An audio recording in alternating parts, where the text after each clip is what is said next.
आप बताइए मेल खाता है? आज सबसे बड़ा खतरा है आरएसएस को, तो वो खतरा है आदिवासी विचारधारा से, क्योंकि आदिवासी समाज में कोई भी जाति प्रथा नहीं है, कोई भी जाति प्रथा नहीं। और आज यही कारण है कि अपने षड्यंत्र करके आदिवासी समाज को भी मनुवादी सोच से, मनुस्मृति विचारधारा से चलाना चाहता है आदिवासी समाज को। और ये सब बोलिएगा तो इन लोगों का पेट में दर्द भी होता है। आज शाम में खूब गरियाएगा हमको, मगर सच्चाई है तो बोलना तो पड़ेगा। सच्चाई है तो हमको बोलना, आपको बोलना पड़ेगा। और सच्चाई से ये लोग डरते हैं, समानता से डरते हैं, इक्वालिटी से डरते हैं। और यही कारण है कि यही ताकतें थे जिसने महात्मा गांधी जी के ऊपर गोली चलाया। यही ताकत है जो आज के दिन में राहुल गांधी जी के नाम से थर थर कांपने लगते हैं, क्योंकि समानता का बात राहुल गांधी जी करते हैं। क्योंकि उस समय महात्मा गांधी जी दलितों का खाओ को बेचते थे, उनको सम्मान देते थे। आज ये समानता का व्यवस्था नहीं चाहते हैं, ये जाति व्यवस्था चाहते हैं। और इसी जाति व्यवस्था में आदिवासियों को भी खींचना चाहते हैं। मगर आदिवासी जिससे आज ये पूरा देश दुनिया सीखा, आज ये लोग बताएंगे कि आदिवासी को कौन सा धर्म में जाना चाहिए। आदिवासी खुद से तय करेगा, आदिवासी खुद से तय करेगा कि उसको सरना धर्म में जाना है, ईसाई धर्म में जाना है, बौद्ध धर्म में जाना है। क्योंकि संविधान का अनुच्छेद 25 वो अधिकार आपको और हमको देता है कि हम कौन धर्म में जाना चाहते हैं।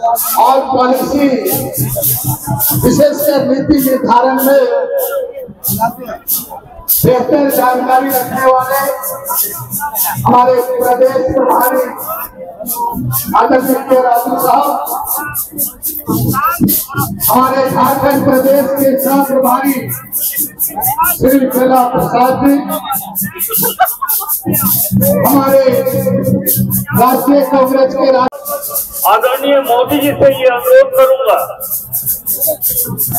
कि सबसे पहले 15 दिनों के अंदर जातीय जनगणना की शुरुआत आप बिहार से करके तो समझ में आएगा कि सचमुच केंद्र सरकार जातीय जनगणना की बात के लिए सहमत है।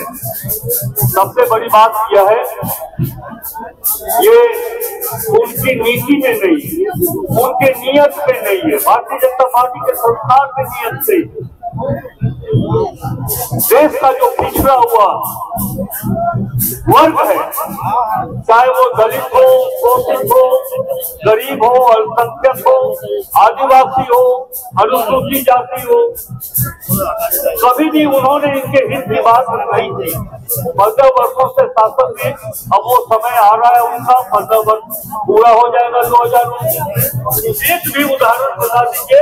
मैं श्री के राजू सर को ये कहना चाहता हूँ, हम लोगों ने ये मांग किया कि बिरसा मुंडा राष्ट्रीय विश्वविद्यालय की स्थापना भारत सरकार करे, लेकिन कभी भी उन्होंने बिरसा मुंडा आदिवासी विश्वविद्यालय की बात नहीं। 15 करोड़ आदिवासी, आज मैं आपको बता दूं कि ये तीसरा लार्जेस्ट समूह है जिनका पॉपुलेशन है। सबसे पहले है हिंदू है, उसके बाद मुस्लिम है, उसके बाद आपको सरना, उसके बाद में सिख, बौद्ध, जैन है। तो आज के तारीख में आदिवासियों का अस्तित्व पहचान के लिए आपको सरना कोड देना पड़ेगा।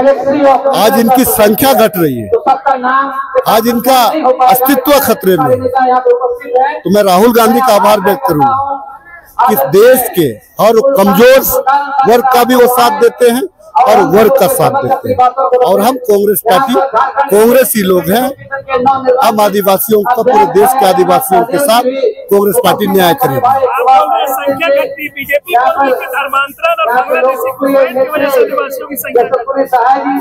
देखिए, बीजेपी एक्चुअली वो धर्मांतरण कराना चाहती है, क्यों मैं बता रहा हूँ कि आपने अन्य कॉलम हटा दिया।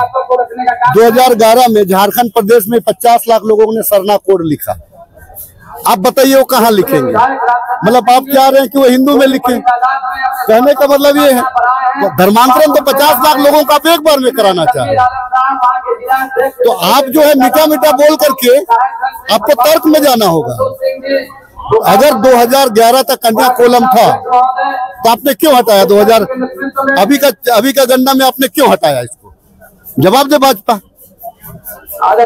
आज के तारीख में भाजपा जो है सिर्फ लड़ाने भिड़ाने वाला पार्टी है, और वो जो है वो उनको तो आदिवासी सब पे बोलने का भी हक नहीं, क्योंकि वे तो सरना को मानते ही नहीं।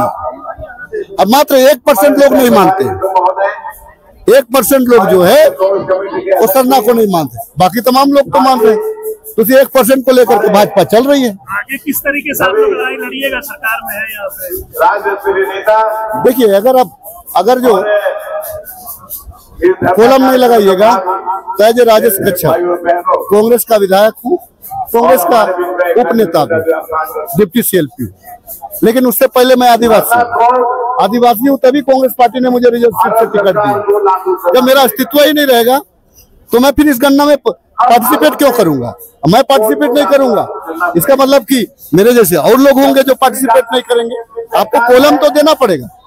आप हंस के दीजिए, रो करके दीजिए।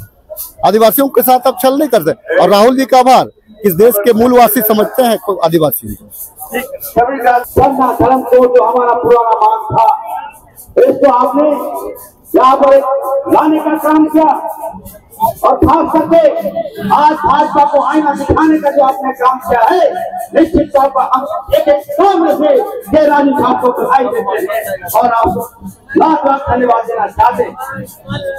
मैं कहना चाहता हूँ सर कि राज दिया गया आदिवासियों के लिए, राज दिया गया मूलवासियों के लिए, लेकिन दुर्भाग्य है इस बात का, झारखंड तो अलग बना लेकिन गलत हाथ में सत्ता चली गई।